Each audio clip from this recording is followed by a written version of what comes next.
நாளின் காலை வேளையிலே ஆண்டவர் நமக்கு தருகிற வார்த்தை ரூத் 3வது அதிகாரம் 11வது வசனம். நீ பயப்படாதே, உனக்கு வேண்டியபடி எல்லாம் செய்வேன். அன்பான தேவ பிள்ளைகளே, இந்த வார்த்தையானது போவாசினாலே ரூத்துவுக்கு சொல்லப்பட்ட வார்த்தை. இந்த நாளின் காலை வேளையிலே போவாசுக்கு அடையாளமாய் இருக்கிற நம்முடைய ஆண்டவர் ஆகிய தெய்வம் நம்மை பார்த்து சொல்லுகிறார், நீ பயப்படாதே, உனக்கு வேண்டியபடி எல்லாம் நான் செய்வேன் என்று சொல்லி அவர் வாக்கு கொடுக்கிறார். ஏதோ ஒரு காரியத்தை குறித்து பயந்து பயந்திருக்கீங்களா? இன்னைக்கு ஆண்டவர் சொல்லுகிறார், பயப்படாதே, உனக்கு என்ன, நீ உன் இருதயத்துல என்ன விண்ணப்பங்களை நீ வைத்திருக்கிறாயோ, நீ உன் இருதயத்தின் வாஞ்சைகள் விருப்பங்கள் அத்தனையும் நான் நிறைவேற்ற வல்லவரா இருக்கிறேன் என்று சொல்லி அவர் வாக்கு கொடுக்கிறார். அன்பான தெய்வ பிள்ளைகளே, ரூத்துடைய வாழ்விலே பாருங்க, ஒன்றுமில்லாமல் அவள் கடந்து வந்தாள் பெத்லகேமுக்கு. நகோமி ஆராதித்த தேவனாகிய கர்த்தரையும் பிடித்து கொண்டவளாய் அவள் பெத்லகேம் ஊருக்கு வந்தாள். அன்பானவர்களே, ஆண்டவரை பிடித்து கொண்ட பிள்ளைகள், அவரை மாத்திரம் சார்ந்திருந்த பிள்ளைகளை அவர் எப்பொழுதுமே கைவிட்டதே இல்லை. பிரியமானவர்களே, வேதத்துல எத்தனையோ பேரை நாம் தியானிக்கிறோம்.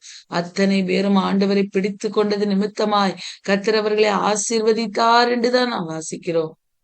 இந்த ரூத்துவ ஆண்டவரை பிடித்து கொண்டார். உம்முடைய தேவன் என்னுடைய தேவன், நீர் எங்கே மரணம் அடைவீரோ அங்கே நான் மரணம் அடைவேன் என்று சொல்லி ஆண்டவரையும் பிடித்து கொண்டார், தன் மாமியாரையும் பிடித்து கொண்டாள். ஏனென்றால் மாமியார் தான் அவளுக்கு அந்த ஆண்டவரை காண்பித்து கொடுத்தவர்கள். ஆகவே அவர்களை பிடித்து கொண்டு அவர்கள் காட்டின பாதையிலே ஆண்டவருடைய வழிகளிலே நடக்க தன்னை ஒப்பு கொடுத்த அந்த ரூத்துவை ஆண்டவர் கைவிடல. அவ இருதயத்தின் வாஞ்சைகள் விருப்பங்கள் அத்தனையும் ஆண்டவர் நிறைவேற்றி கொடுத்தார். இந்த காலை வேளையிலே அவரை தேடி வந்திருக்கிறோம் அல்லவா? அவரை தானே பிடித்து கொண்டு இந்த உலக ஓட்டத்திலே ஓடுகிறோம். அவர் தானே நமக்கு எல்லாவற்றுக்கும் எல்லாமா இருக்கிறார். நம்மையும் அவர் நிச்சயம் கைவிடவே மாட்டார். பிரியமானவர்களே, நம்முடைய பயந்து போன காரியங்களிலே ஒரு விடுதலையை தருவார், நிச்சயம் தருவார். மனதின் விருப்பங்கள் வாஞ்சைகள் எல்லாவற்றையும் அவர் நிச்சயமாகவே நிறைவேற்றி தருவார். பிரியமானவர்களே, இந்த ரூத்துவை குறித்து நாம் பார்க்கும்போது பிரியமானவர்களே, ரூத் 3வது அதிகாரத்திலே இந்த ரூத் பாருங்க, உடைய மாமியார் சொல்லுகிறாங்க, இந்த போவாஸ் மாமியார் ரூத்தை பார்த்து சொல்லுகிறாங்க, என் மகளே, நீ சுகமாய் வாழ்ந்திருக்கும்படி நான் உனக்கு சௌக்கியத்தை தேடாமல் இருப்பேனோ என்று நகோமி ரூத்துவை பார்த்து சொல்லுகிறார்கள். ஏன்னா இந்த ரூத் அவ்வளவு தன்னுடைய மாமியாரை கேர் பண்றது, மாமியாருக்காக அவ வேலைக்கு போய் எல்லாவற்றையும் கொண்டு வந்து கொடுக்கறது, எல்லாவற்றையும் பார்க்கிறாங்க. நகோமியும் பார்க்கிறா, ஊரார் அனைவரும் பார்க்கிறாங்க. அப்போ நகோமிக்கு மனசுல ஒரே ஒரு வாஞ்சை, நான் உனக்கு, நீ ஆரோக்கியமா இருப்பதற்கு, நீ வாழ்ந்து சுகித்திருக்கும்படிக்கு உனக்காக நான் ஒரு சௌக்கியத்தை நான் நிச்சயம் தேடுவேன், தேடாமல் இருப்பேனோ என்று சொல்லி அவள் சொல்லுகிறதை பார்க்கிறோம். நீ போவாசின் வேலைக்காரிகளோட கூடியிருந்தாயே, அந்த போவாஸ் நம்முடைய சொந்தக்காரன் தான், நம்முடைய உறவின் முறையான் தான்.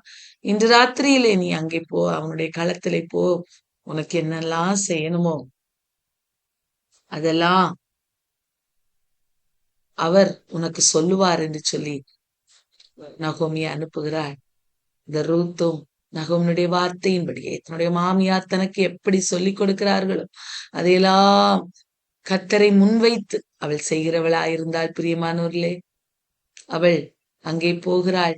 அவளுடைய வீட்டு அந்த அந்த போவாசனுடைய அந்த வயல்வெளியிலே, அங்கே வேலை நடக்கிற இடங்களில் அவள் போகிறாள், தங்குகிறாள். அந்த நேரத்திலே போவாஸ் அவளை பார்த்து, இந்த பெண் யார், ராத்திரி இங்கே வந்து படுத்திருக்கிறாளே என்று நினைத்து அவளை பார்த்து அவளை பார்த்த உடனே தெரிஞ்சிச்சு யார் என்று சொல்லி. உடனே அந்த ரூத்தை பார்த்து போவாஸ் சொல்லுகிறா, மகளே, நீ கர்த்தரால் ஆசீர்வதிக்கப்படுவாயாக. உன்னுடைய முந்தின நீ ஐஸ்வர்வான்களுமாகிய வாலிபர்களின் பிறகே போகாமல் இருந்தபடினால உன் முந்தின நற்குணத்தை பார்க்கிற உன் பிந்தின நற்குணம் உத்தமமா இருந்தது என்று சொல்லி அவன் சொல்லுகிறான். உன்னுடைய முந்தின நற்குணம் என்ன? தன் மாமியாரோடு வந்தது, மாமியார் ஆராதித்து வந்த தெய்வத்தை ஆராதித்தது, அதெல்லாம் அவளுடைய முந்தின நற்குணம். இப்பொழுது ஒரு நற்குணம் பாருங்க, அவ தன்னுடைய இஷ்டமான பாதையில் அவ செல்லல. ஆண்டவர் நியமித்த அவளுடைய உறவு முறையான் தான் இந்த போவாஸ். அவளுக்கு சொந்தரவாளி தான். ஆகவேதான் அவனுடைய வயலில் அவ போகிறான்.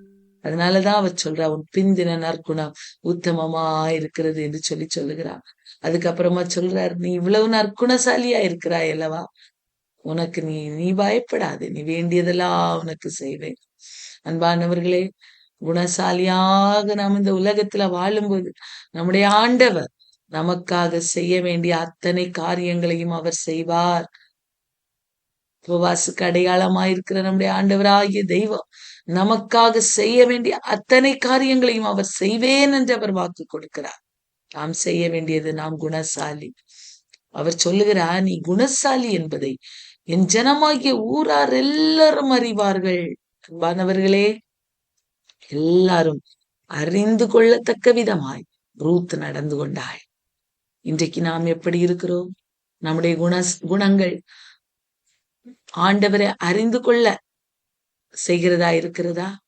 நம்முடைய குணங்கள் மற்றவர்கள் திரும்பி பார்க்கிற விதமா இருக்கிறதா? தாழ்மை, பொறுமை, அன்பு, ஆண்டவர் காட்டின ஒவ்வொரு காரியங்களும் நம்முடைய வாழ்விலே இருக்கிறதா? ரூத் குணசாலி என்பதை ஊரார் எல்லாரும் அறிந்திருந்தார்களா? இன்றைக்கு நாம் குணசாலி என்பதை நம்முடைய குடும்பம் அறிந்திருக்கிறதா? நாம் வாழ்கிற பகுதி அறிந்திருக்கிறதா? நம்முடைய சபை மக்கள் அறிந்திருக்கிறார்களா? நாம் வேலை பார்க்கிற இடங்களிலே மற்ற மனிதர்கள், நம்மோடு வேலை பார்க்கிற கொலீக்ஸ் அறிந்திருக்கிறார்களா என்பதை நாம் சிந்தித்து பார்க்கணும். பிரியமானவர்களே, குணசாலி, நாம் இந்த உலகத்துல வாழும்போது குணசாலியாக வாழணும். அதே ஆண்டவர் விரும்புகிறார். அன்பானவர்களே, நீதிமொழிகள் 22வது அதிகாரம் 1வது வசனத்திலே, திரளான ஐஸ்வர்யத்தை பார்க்க நற்கீர்த்தியே தெரிந்து கொள்ளப்படத்தக்கது என்று வேதம் சொல்கிறது. நற்கீர்த்தி, நல்ல காரியங்கள், நாம் செய்கிற ஒவ்வொரு நல்ல செயல்களே தெரிந்து கொள்ளப்படத்தக்கதாம். திரளான எவ்வளவு ஐஸ்வர்யம் இருந்தாலும் நாம் செய்கிற நல்ல காரியங்கள் தான் மற்றவர்கள் நம்மை பேசும்படி வைக்கும். பிரியமானவர்களே, நீதிமொழிகள் 31வது அதிகாரம் 10வது வசனம், குணசாலியான ஸ்திரீயை கண்டுபிடிப்பவன் யார்? அவளுடைய விலை முத்துக்களை பார்க்கிலும் உயர்ந்ததாம். அன்பானவர்களே, நாம் குணசாலியான ஸ்திரீயாய் இந்த உலகத்துல எத்தனை பேர் நம்மை கண்டுபிடித்திருக்கிறார்கள்? நாம் இந்த காலை வேளையில சிந்தித்து பார்க்கணும். ரூத்தை ஊரார் எல்லாரும் குணசாலி என்று அறிந்திருந்தார்களாம், அறிக்கை செய்தார்களாம், கண்டுபிடித்து வைத்திருந்தார்களாம். இன்றைக்கு நம்மை கண்டுபிடித்திருக்கிறார்களா? அறிந்து வைத்திருக்கிறார்களா? இல்லை என்றால் நம்மில எந்த காரியம் குறைவாக இருக்கிறது, என்ன நம்ம பலகீனமா இருக்கிறோம் என்பதை ஆராய்ந்து பார்த்து நம்மை சரிப்படுத்த வேண்டும் என்று சொல்லி ஆண்டவர் விரும்புகிறார். நாம் சரிப்படுத்தினால்தான் ஆண்டவர் நமக்கு வேண்டியவைகள் எல்லாம் செய்ய முடியும். ஆண்டவரால் நமக்கு என்னென்ன தேவையோ எல்லாம் செய்ய முடியும். நம்ம குணசாலியாய் மாறணும். ரூத் குணசாலியாய் இருந்தாள். அவளுடைய குணம் ஒரு மாறுபட்ட குணம். ஒருபாள் முத்தம் செய்துட்டு போயிட்டா, ரூத் பிடித்து கொண்டாள். அப்போ எவ்வளவு ஒரு முன்மாதிரியான வாழ்க்கை நகோமி வாழ்ந்திருப்பாங்க. யோசித்து பாருங்க. எவ்வளவு அந்த யெகோவா தேவனை ஆராதித்திருப்பாங்க. யோசித்து பாருங்க பிரியமானவர். ஆகவேதான் அவளால் சொல்ல முடிந்தது, உன்னுடைய தேவன் என்னுடைய தேவன். உம்மை விட்டு நான் பிரிந்து போவதை குறித்து நீர் என்னிடத்துல பேச வேண்டாம். நீங்க எங்க போறீங்களோ அங்க நான் வருவேன். நீர் எங்கே அடக்கம் பண்ணப்படுவீரோ அங்கேதான் நான் அடக்கம் பண்ணப்படுவேன். மரணமே அல்லாமல் வேறொன்றும் என்னை உம்மை விட்டு பிரிக்காது என்று நிச்சயித்திருக்கிறேன் என்று எவ்வளவு ஒரு வார்த்தை சொல்லுகிறான். அவ்வளவு ஒரு மாமியாரை பார்த்து ஒரு மருமகள் சொல்ல வேண்டுமே, ஆனால் அந்த மாமியாருடைய குணாதிசயம் எப்படி இருந்திருக்கும் யோசித்து பாருங்க. குணசாலிகள். நகோமியும் ஒரு குணசாலி தான், ரூத்தும் ஒரு குணசாலி தான். பிரியமானவர்களே, ரூத்துக்கு நல்ல ஒரு முன்மாதிரியான வாழ்க்கை நகோமி கற்றுக் கொடுத்தார். அதை ரூத் கடைபிடித்தாள். அவளுக்குரிய அத்தனை காரியங்களையும் கர்த்தர் நகோமியாய் இருந்து செய்தார், போவாசாய் இருந்து செய்தார். அன்பானவர்களே, அவ்வளவும் ஏன்னா குணசாலி என்பதை குணசாலியாய் வாழ்ந்தது நிமித்தமாய் அவ மனதுல விருப்பங்கள் எல்லாவற்றையும் நிறைவு செய்ய ஆண்டவர் உண்மையுள்ளவராயிருந்தார். அன்பானவர்களே, நகோமி அங்க நடந்த விஷயங்கள் எல்லாம் ரூத் தன் மாமியாராகிய நகோமிக்கு சொன்ன போது, ஏன்னா அந்த போவாஸ் சொல்லுவார் ரூத்தை பார்த்து, நீ சுதந்திரவாளிதான் என்று அவள் சொன்னபோது அவர் சொல்லுவார், எனக்கு என்னை விட ஒரு சுதந்திரவாளி ஒருத்தர் இருக்கிறார். முதலாவது அவரிடத்துல போய் கேட்போம். ஏன்னா அவளை திருமணம் பண்ணுகிறதற்காக அவர் வேண்டாம் என்று சொல்லிவிட்டாள். நான் உன்னை நிச்சயம் திருமணம் செய்வேன் என்று சொல்லி போவாஸ் சொல்லுகிறதை பார்க்கிறோம். சொல்லிட்டு அவளுக்கு 6 படி வார்கோதுமை அளந்து கொடுக்கிறார். அவள் நடந்ததெல்லாம் தன் மாமியார் இடத்துல சொல்லுகிறார். ஒரு தாய் மகள் ரிலேஷன்ஷிப் பாருங்க அவங்களுக்குள்ள. அவ்வளவு ஒரு பாசம், நேசம். ஆண்டுடைய பிள்ளைகள் எப்படி இருக்கணுமோ அப்படிப்பட்டதான காரியங்கள் அவருடைய வாழ்வில் இருந்தது பிரியமானவர்களே.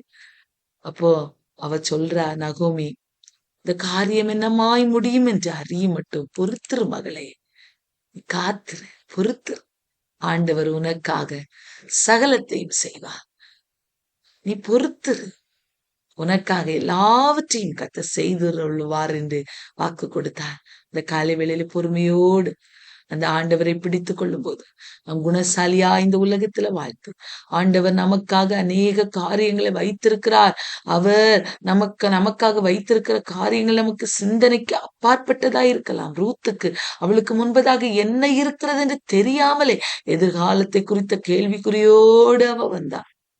ஆனா ஆண்டவரை மாத்திரம் பிடித்து கொண்டாள். அவளை ஆண்டவர் கைவிடவே இல்லை. அவளுக்குன்னு ஒரு வாழ்க்கையை ஏற்படுத்தி கொடுக்கணும்னு அவ மேல தீர்மானமா இருந்தா. அதே நேரத்துல அவளும் குணசாலியான ஒரு ஸ்திரியாய், எல்லாரும் அறிந்து கொள்ளுகிற ஒரு ஸ்திரியாய் அவள் வாழ்ந்தாள். பொறுமையோடு காத்திருந்தாள். தன் மாமியார் சொன்னபடி பொறுமையோடு காத்திருந்தாள்.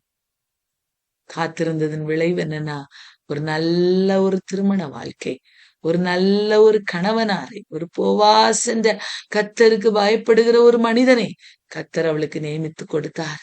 காலை வேளையிலே ஆண்டவருக்கு பிரியமான வாழ்க்கை வாழ்ந்து ஆண்டவரை பிரதிபலிக்கிற பிள்ளைகளுடைய வாழ்விலே அவர் வேண்டியவைகள் எல்லாவற்றையும் செய்வார்.